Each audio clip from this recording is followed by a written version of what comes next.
মুখের কাছে নয়, বুকের কাছে, যাতে তোমার গলাটাই খালি শোনা না যায় সবার। চলো নিচে, এই যে বুকের কাছে। কেউ ভুল করেও মুখের কাছে নেবে না। যদি পাশের জন ভুল করে, পরে আরেকজন বলবে যে এই নাম, আস্তে মিষ্টি করে বলবে।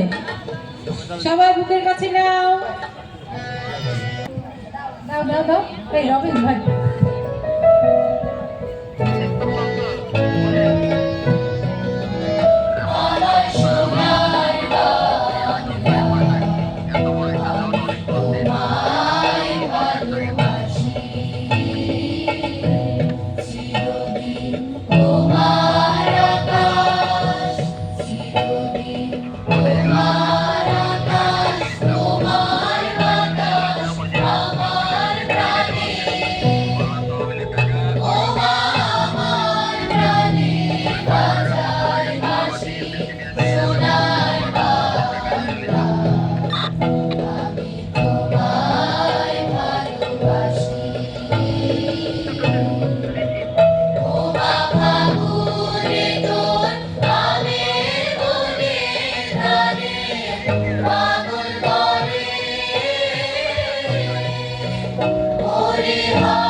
একটা জিনিস খেয়াল করতে